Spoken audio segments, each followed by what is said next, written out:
दीना माता रहली बेटी भूखला पियासल। रातिया हारेलु आँखि नींद हो। रातिया हारेलु आँखि नींद हो। कोरे कोरे दूधवा पियावली हो बेटी। चली भैलु सुंदर बर के साथ हो। कोरे कोरे दूधवा पियाइली हो बेटी।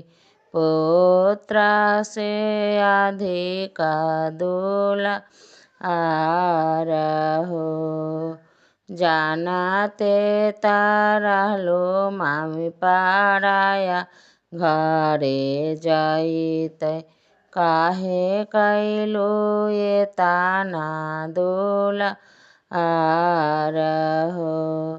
जानते रहलु मामी पराया घरे जइतै। काहे कैलु एतना दुलार हो।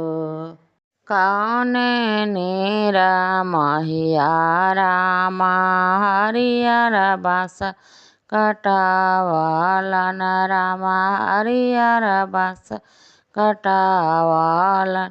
कौने निरमहिया ले जाए। बाबा निरमहिया रामा हरियर बाँस कटावलन।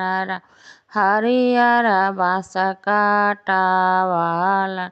स्वामी निरमहिया ले जाए। घूंघटा एक कोस गेला हे बेटी। दुई कोस गेला। तेसर कोस जमुना छछकार हे।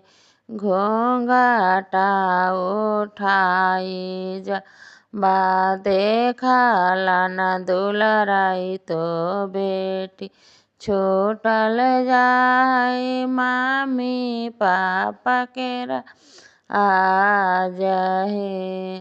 छूटल जाई भैया भाभी के राज है।